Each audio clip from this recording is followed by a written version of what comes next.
It happened in less than a minute. One moment, the airport terminal was filled with the usual chaos, travelers rushing past, announcements crackling over the speakers, kids tugging at their parents' hands. And the next, a German shepherd named Titan was barking like his life depended on it. His eyes were locked on a woman in a long beige trench coat and dark sunglasses, holding the hand of a little girl, no more than 3 years old. Beside her, a man in a dark hoodie guided a small boy, about 5, toward the boarding gates. Titan's ears shot forward, and he let out a deep, guttural bark that cut through the noise like a siren. "Titan, heel," commanded Officer Mateo Ruiz, Titan's handler, tugging at the leash, his voice sharp, trying to keep control. They were in the middle of the Dallas-Fort Worth terminal, for God's sake. Hundreds of people watching, some already pulling out their phones. But Titan didn't listen. He lunged forward, snarling, blocking the couple's path as they tried to hurry past. The woman's face tightened. The man muttered something under his breath, his eyes darting around. The little girl looked up, eyes wide, as if she wanted to say something but couldn't. Mateo's gut twisted. Titan was trained to detect bombs, narcotics, dangerous people. He'd never seen him react like this to a family before. "Sir, ma'am, I need you to stop," Mateo called out, his voice firm, trying to manage the scene. The man shot him a quick, tense smile.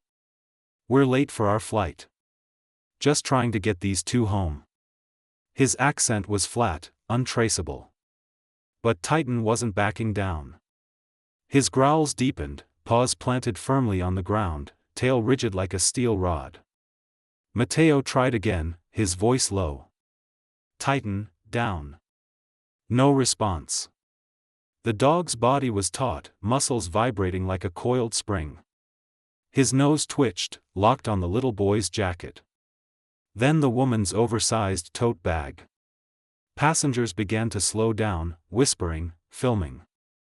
Mateo's radio crackled at his hip, but he didn't reach for it. And in that moment, Mateo had to make a choice. Trust the years of K-9 training. Or dismiss this as a mistake in a chaotic airport scene. Titan's bark wasn't just a sound. It was a warning. The kind you ignore at your own risk. The tension was palpable. The woman's grip on the little girl tightened. The boy flinched as the man tugged his hand, trying to pull him away from Titan's growing intensity. "Titan, what are you doing, boy?" Mateo muttered under his breath. But even as he spoke, he felt it. An uneasy twinge deep in his gut. Something wasn't right. The woman forced a smile, her sunglasses reflecting the terminal's fluorescent lights. "It's okay, officer. We're just in a hurry." But Titan's nose twitched again, and he leaned closer to the boy. The dog let out a low, almost growl-like whine, his gaze fixed like a laser.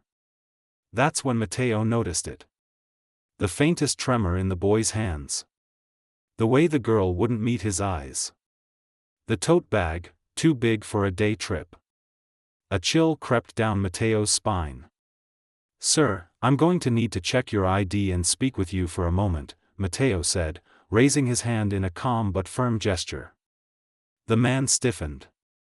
The woman's lips tightened. Titan's bark cut through the moment again, sharp, urgent, like an alarm bell. Before we dive into heart-pounding dog stories, please subscribe to my channel. Many people watch videos without subscribing. Your one subscription helps me create stories like this, and hit the bell icon for more stories like this. What would you do if a dog like Titan sensed danger you couldn't see? Let us know in the comments. Before we begin, don't forget to subscribe and tell me in the comments where you're watching from. Mateo felt the weight of the entire airport on his shoulders. Travelers bustled by, but the air around him seemed thick, heavy, like the seconds were stretching out into minutes. Titan's bark cut through the noise, sharp, focused, relentless.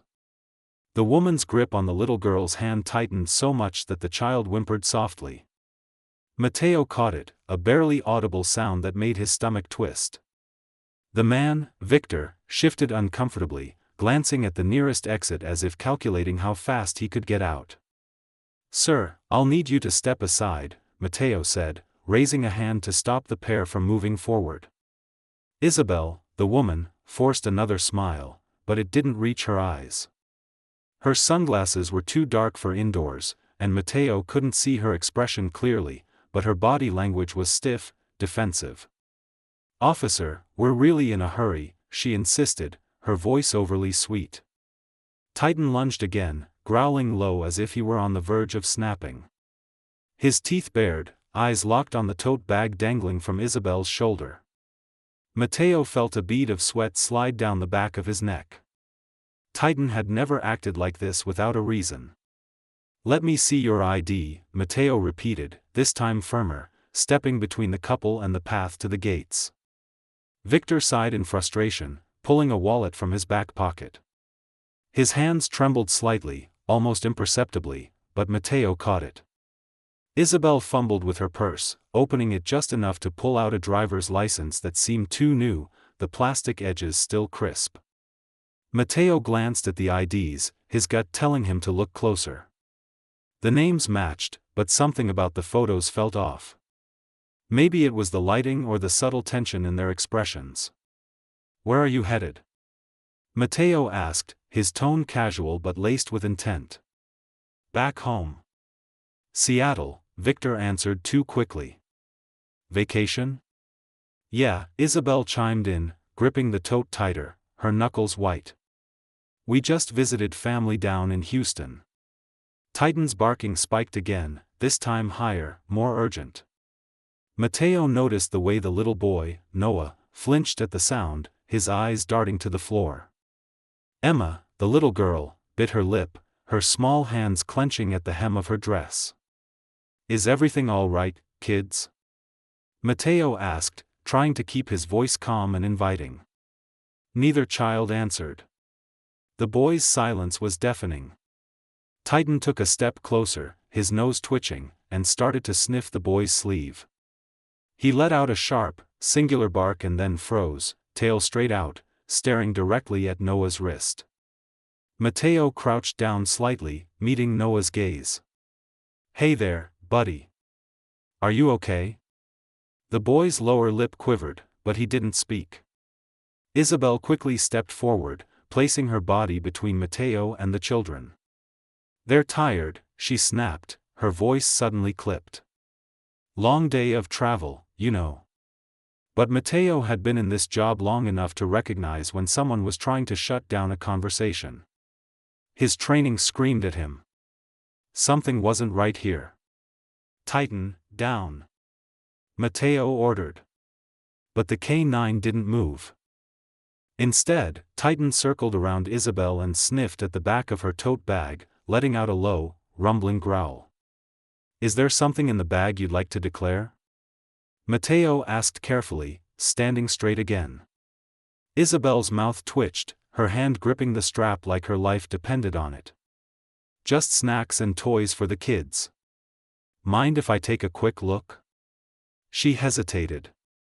Just a fraction of a second, but it was enough. Matteo's radio crackled softly, and he reached for it, signaling to a nearby officer without breaking eye contact with Isabel and Victor. Titan barked again, and it was a bark Matteo knew.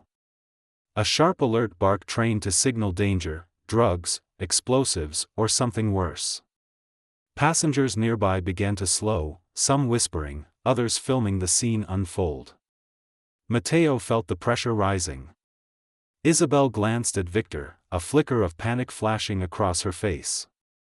Victor's jaw clenched, his shoulders tensed. That's when Matteo noticed it. A thin red mark around Noah's wrist, like a rope or a zip tie had been there. The boy shifted slightly, and the sleeve of his shirt slipped just enough for Matteo to see the full imprint. His blood ran cold. "Sir, ma'am," Matteo said, his voice now firm, all formality stripped away. "I'm going to need you both to step aside with me. We'll need to ask a few more questions before you board."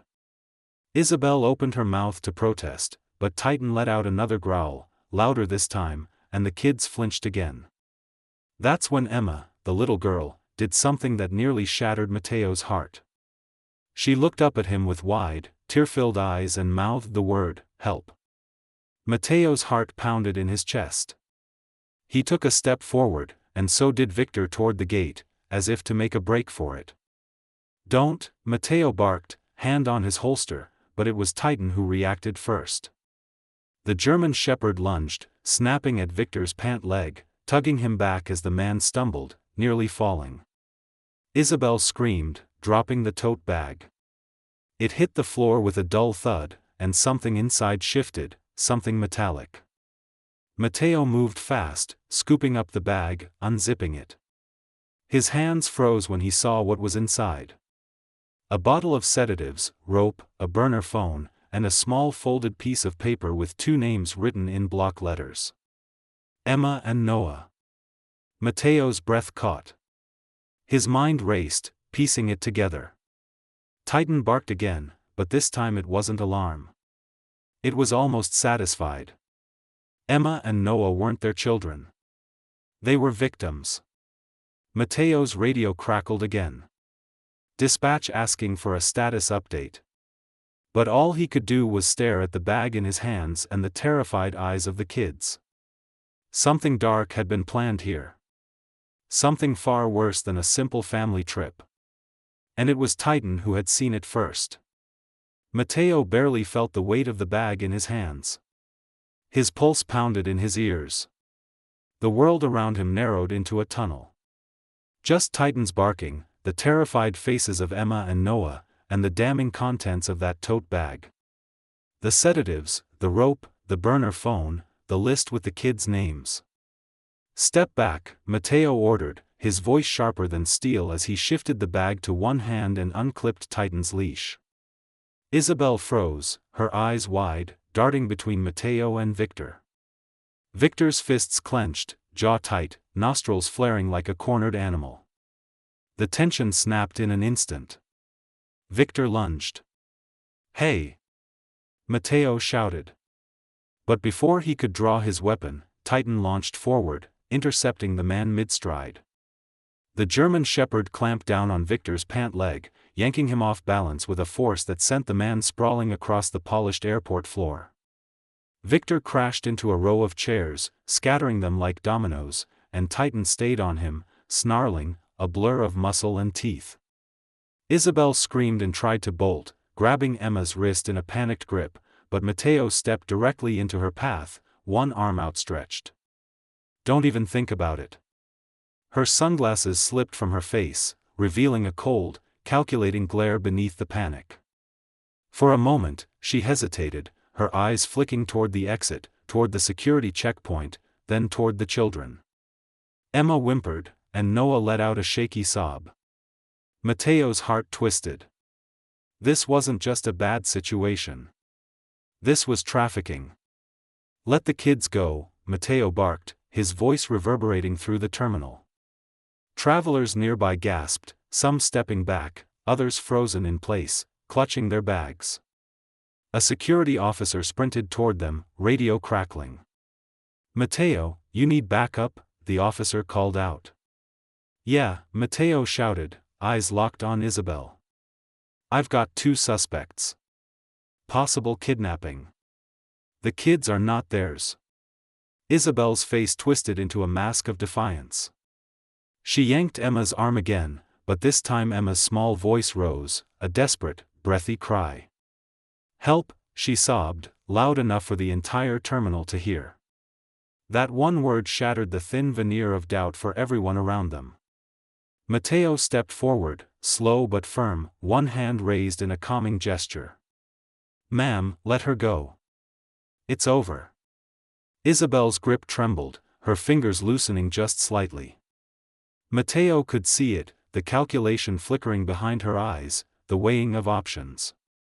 Titan, still growling low, adjusted his stance, ready to launch if needed. Victor lay groaning beneath him, cursing under his breath. "Please, ma'am," Mateo urged, voice softer now, appealing to whatever sliver of humanity might be left in her. "They're just kids. Don't make this worse." For a long, tense moment, Isabel's body tensed like a coiled spring. Then her shoulders sagged. She let go of Emma's wrist, and the little girl stumbled back into Mateo's arms, sobbing into his shirt. Noah shuffled forward, too, as if his legs barely knew how to move. Mateo reached out, steadying the boy with a hand on his shoulder. Titan finally eased his grip, backing off slightly, but keeping a watchful eye on Victor, who lay winded and defeated on the ground. Backup flooded in. A swarm of TSA agents, airport police, and security guards. Isabel and Victor were cuffed, their Miranda rights read in a practiced, firm voice. Mateo knelt down, one arm still around Emma, the other resting lightly on Noah's shoulder. "Are you okay?" he asked, his voice low, almost gentle. Emma nodded through tears, her tiny body shaking. Noah stared down at his shoes, his breathing ragged. "It's over," Mateo told them. "You're safe now." Titan came closer, his tail wagging low, ears perked. Emma reached out and buried her hands in the dog's fur, clinging to him like a lifeline. Mateo felt the knot in his chest loosen just a little. "Good boy, Titan," he whispered, barely audible over the chaos of the terminal. "Good boy." As the dust began to settle, paramedics arrived to check the kids. Mateo spoke briefly with a supervisor, explaining the situation in clipped, efficient terms. Titan stayed close by, ever alert, ever watchful. When Mateo finally had a moment to breathe, he crouched down and looked Titan in the eye. "You knew," he said quietly, ruffling the fur between Titan's ears. "I didn't see it, but you did." Titan tilted his head slightly, eyes gleaming as if to say, "That's what I'm here for." Mateo glanced over to where Isabel and Victor were being led away in handcuffs. The tote bag sat nearby, now tagged as evidence, and he couldn't help but think, what if Titan hadn't reacted? What if he'd ignored the dog's instincts? A shiver ran down his spine at the thought. Mateo looked around the bustling terminal. The travelers who had stopped to watch now slowly moved on. Conversations buzzing, kids asking questions. Life had resumed. But the undercurrent of danger still lingered. He knew there'd be paperwork, interviews, maybe even press coverage. But for now, none of that mattered. What mattered were the two small lives that had been saved. Titan sat calmly at Mateo's side, tongue lolling, panting lightly, as if this had been just another day at work. Mateo couldn't help but smile. "Titan," he muttered, shaking his head. "You're the best partner I could ever ask for." The holding room at the airport wasn't much. Just a small, windowless space with white walls, a table bolted to the floor, and a pair of metal chairs. Mateo sat across from Isabel, watching as her mask of composure cracked under the fluorescent lights. Her hands, cuffed in front of her, twisted in her lap. She stared at the floor, not meeting Mateo's gaze, while Titan lay quietly at his side, ears perked, watching her every move like a silent sentinel. Mateo flipped through the papers in the file before him, the phony IDs, the fake travel documents, the evidence bag with the sedatives, the rope, the burner phone, and those names, Emma and Noah, written in thick, blocky letters. "You want to tell me what your plan was?" Mateo asked, voice calm, low, like they were talking over coffee instead of an interrogation table. Isabel's lips pressed into a thin line. She glanced toward the mirror on the wall, the kind you'd see in every cop show, as if she could see through it and sense the agents behind it. Victor sat in another room down the hall, separated for questioning. Mateo leaned back in his chair, folding his arms. "You know, it doesn't take a genius to figure out this wasn't just some family trip gone wrong." Isabel flinched just a little, but enough for Mateo to catch it. "Who are they?" he pressed, nodding toward the kids who were now with child services getting medical checks. "Because they sure as hell aren't yours." Her eyes snapped up, and for a split second, Mateo saw it. The flicker of something, anger, guilt, fear, maybe all of the above. "They're not mine," she muttered, voice barely above a whisper. Titan shifted, a soft growl rumbling low in his throat, as if he could sense the weight of her words. Mateo didn't interrupt. He let the silence hang, thick and heavy, filling the room like smoke. Sometimes silence spoke louder than words. Isabel exhaled, shoulders sagging. "They're part of a job," she admitted, voice flat, almost robotic. "We pick them up. We move them. We get paid. That's it." Mateo's stomach twisted, his mind raced. This wasn't some random abduction. This was organized, professional, a system. "You're part of a trafficking ring," Mateo said, almost to himself, the pieces clicking into place. Isabel didn't deny it. She just looked away, her jaw clenched tight. Mateo felt a knot in his chest. Emma and Noah, just kids, small and innocent, caught in the worst kind of nightmare. And Titan, God, if it hadn't been for him. Mateo glanced down at his partner. The German shepherd sat calmly, watching, his body relaxed but ready, like a coiled spring waiting to act. He reached down, giving Titan a slow scratch behind the ears. "Good boy," he murmured, barely audible. Isabel shifted uncomfortably, as if the sight of a dog being praised for her capture stung more than the cuffs on her wrists. Mateo leaned forward, voice low but firm. "Where were you taking them?" Isabel hesitated. Mateo could see the war inside her, cooperate or stay silent. "You think you're protecting someone?" Mateo asked, tilting his head. "Let me tell you something. Whoever's running this, they don't care about you. They don't care about those kids. You're expendable, just like them. You get caught, they'll replace you tomorrow. But if you help us now, you can at least stop this from happening to the next Emma and Noah." Her eyes flickered again, and for a brief moment, Mateo thought he saw something crack in her expression. "Atlanta," she finally whispered. They were headed to Atlanta. Mateo's breath caught. That was a major hub. He stood abruptly, motioning to the agent outside the door. "Get this to the feds now." As the agent hurried off, Mateo looked back at Isabel. Her face had gone pale, her shoulders slumped in defeat. Hours later, Mateo found himself standing outside the terminal, watching the sun sink low in the sky, casting long shadows across the tarmac. His body felt heavy, the adrenaline long gone, replaced by a deep exhaustion that settled in his bones.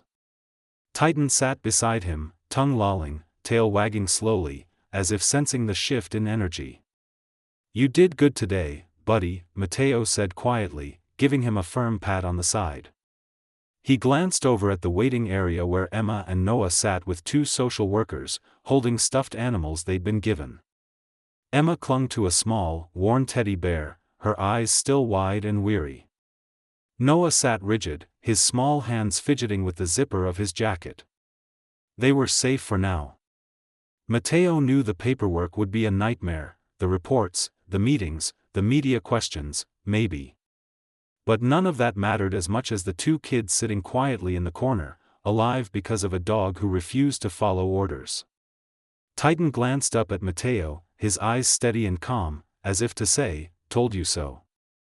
Mateo chuckled softly, shaking his head. "You know, they train us to trust our instincts," he muttered, almost to himself. "Guess yours are better than mine." Titan gave a small woof, barely audible, and Mateo smiled. They stood there for a while, watching the planes take off and land, the world moving on as if nothing had happened. But Mateo knew. He knew how close this had been. And he knew this wasn't over. Not by a long shot. The next morning, Mateo sat at his desk at the precinct, a half-empty cup of coffee in front of him gone cold. Files were stacked high, printouts of fake IDs, flight itineraries, surveillance footage, the report on Isabel and Victor. It wasn't just a random case anymore. It was something bigger. Way bigger. Titan lay at Mateo's feet, eyes closed, but ears twitching at every sound. He wasn't really asleep. Mateo had learned that about him early on. Titan was always on, always ready. Mateo scrolled through the data on his screen. Isabel and Victor had fake IDs that looked good, real good. The kind of IDs that didn't come from a guy in a back alley, but from someone who knew exactly how to manipulate the system. There were gaps in the flight logs, mismatched timestamps on the surveillance cameras. It was as if someone had deliberately tried to erase the kid's trail. Mateo's phone buzzed. It was an email from a contact in the FBI's Human Trafficking Division. He opened it, scanning the first few lines, and felt his gut twist. Atlanta hub suspected in multi-state child trafficking ring. High-value targets. Systematic operations. Stay alert. Mateo leaned back in his chair, exhaling a slow breath. Titan looked up at him, head tilted slightly, as if sensing the shift in Mateo's energy. "Yeah, buddy," Mateo muttered, running a hand through his hair. "This is bigger than we thought." He clicked through the rest of the files. Atlanta, Houston, Miami, cities across the country, each marked by similar cases, kids disappearing, reappearing in different states, sometimes never reappearing at all. He couldn't shake the image of Emma's small, tear-streaked face or the quiet terror in Noah's eyes. They were the lucky ones. Mateo's radio crackled. "Ruiz, you got a sec?" It was Sergeant Lopez, his supervisor. Mateo straightened. "Yeah, go ahead. FBI is sending a task force our way. They want you in the briefing at 11 o'clock. Mateo glanced at the clock. "Half an hour to prep." "Copy that. I'll be there." He closed the files, grabbed his notepad, and stood. Titan rose with him, tail wagging once, then falling still, focused, alert. Mateo looked down at him. "Looks like we're not done yet." The briefing room was packed, agents in suits, local detectives, even a couple of folks from Homeland Security. A large screen displayed maps of the U.S. with red dots marking cases that were too similar to be coincidence. Mateo took a seat near the front, Titan at his feet, earning a few nods and smiles from the team. Agent Salazar, a sharp-eyed woman with a no-nonsense demeanor, took the lead.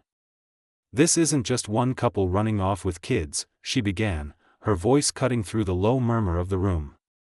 "This is an organized network using airports, bus stations, even public events as cover. They use forged documents, bribes, and intimidation to move kids across state lines, selling them into God knows what." A tight silence filled the room. Mateo clenched his jaw, fist curling on the table. Salazar pointed to a map of Atlanta. "2 suspects in custody in Georgia yesterday. Similar MO, fake IDs. 2 children reported missing out of Tennessee. We believe the Ring Central Hub is operating from Atlanta, with cells in at least 4 other major cities." She turned to the room, eyes sharp. "Let's be clear, this isn't going away on its own. These people are professionals. They cover their tracks, exploit weaknesses in the system, and they count on us being too busy or too disconnected to see the patterns." Mateo felt the weight of her words settle deep. He thought of all the times a report crossed his desk, and he'd assumed it was just a custody dispute, a runaway, a one-off. But Titan had seen what Mateo hadn't. After the briefing, Mateo stayed behind, flipping through the list of known aliases. He paused on one entry. Luis Navarro, flagged in multiple reports as a suspected recruiter for the trafficking ring. The man's photo showed a clean-shaven, middle-aged guy with dark eyes and a practiced, harmless-looking smile. Mateo stared at the image, a chill running down his spine. "Hey, Ruiz," Salazar called as she gathered her files. "You and your K9 partner. Good instincts yesterday. You probably stopped those kids from disappearing forever." Mateo nodded, offering a tired smile. "Thanks, but it wasn't me. It was him." He motioned to Titan, who sat nearby, panting lightly, eyes watchful. Salazar gave a half-smile. Maybe you should listen to him more often. That evening, Mateo finally made it home. He sat on the front steps, Titan beside him, the porch light casting long shadows across the lawn. The air was cool, carrying the sounds of crickets and distant traffic. He took a deep breath, letting it settle in his chest. "Hell of a day, huh?" he said softly, glancing at Titan. The dog's ears twitched, and he nudged Mateo's arm with his nose, like he was saying, "Yeah, but we're not done yet." Mateo looked out at the quiet street, feeling the weight of what they were up against. The trafficking ring was real. It was big, and it was dangerous. But he also knew they weren't going to back down. Titan's instincts had been the key, and Mateo wasn't about to ignore them ever again. "Come on, partner," he said, standing up and stretching. "We've got work to do." Titan rose, too, shaking out his fur, ready for whatever came next.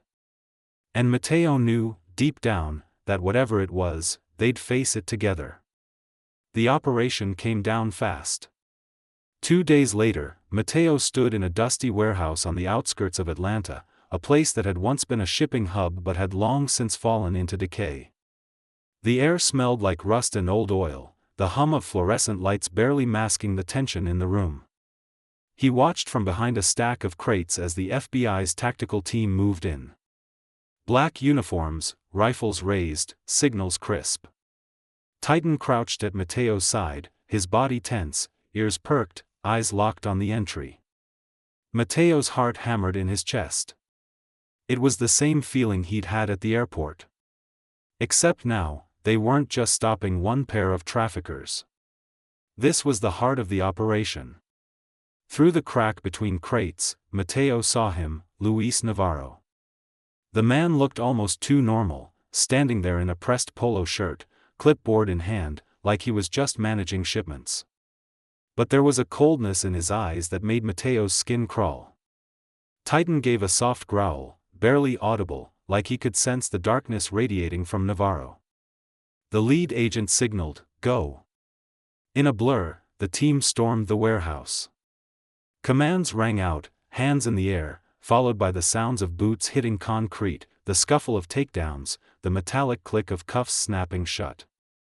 Navarro barely flinched. He raised his hand slowly, that same smug smile on his face. Mateo stepped forward, standing tall, Titan at his side. Navarro's eyes flickered to the dog and narrowed. "This him," Navarro said, voice low and even. "The mutt who messed up my plans?" Mateo clenched his jaw, feeling Titan bristle beside him. "No," Mateo replied calmly. "He's the one who saved 2 kids, and you're going to prison for a long, long time." Navarro's smile faltered just for a moment, but it was enough. Mateo exhaled slowly, tension draining from his shoulders. They'd done it. The operation was over. Later, back at the precinct, Mateo sat in the quiet of his office, Titan resting at his feet. The adrenaline had faded, replaced by exhaustion and a heavy, reflective silence. He stared at the photo on his desk, Emma and Noah smiling shyly at the camera, a social worker crouched between them. They were safe. That was what mattered. Mateo looked down at Titan. "You know," he said, his voice soft in the stillness.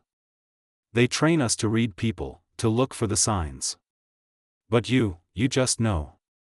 No questions, no doubts. You knew something was wrong." Titan thumped his tail once, slow and steady, like an unspoken agreement between partners. Mateo rubbed his hand over his face, feeling the weight of it all settle in. This wasn't just a one-time case. The ring had been stopped, but others like it were out there, and for every child saved, there were still more waiting for someone to notice. Mateo's phone buzzed, a message from the task force. "Good work today. More leads coming in. Stay ready." He sighed, leaning back in his chair. "Looks like we're not done yet, buddy," he muttered. Titan lifted his head, eyes bright, ears twitching. He was ready, always ready. That night, Mateo sat on his porch with Titan beside him, watching the sun dip below the horizon. The hum of cicadas filled the air, and the smell of freshly cut grass drifted in on the breeze. Mateo sipped a cold beer, letting the quiet sink in. He thought about the kids, their small hands gripping his sleeves, the way they'd clung to Titan, how they'd smiled when they realized they were safe.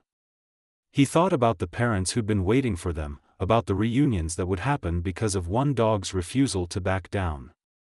And he thought about people like Navarro, about how easy it was for someone to smile, to blend in, to hide in plain sight. Mateo shook his head. "Good boy, Titan," he whispered again, voice rough with emotion. "We make a good team." Titan shifted closer, resting his head on Mateo's knee. And for a long time, they just sat there, man and dog, watching the world quietly carry on. Thank you for following this story.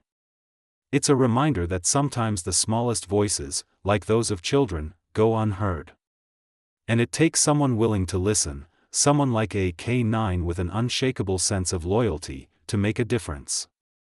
If you were in Mateo's shoes, would you have trusted Titan's instincts right away, or would you have hesitated? Let us know your answer in the comment box below.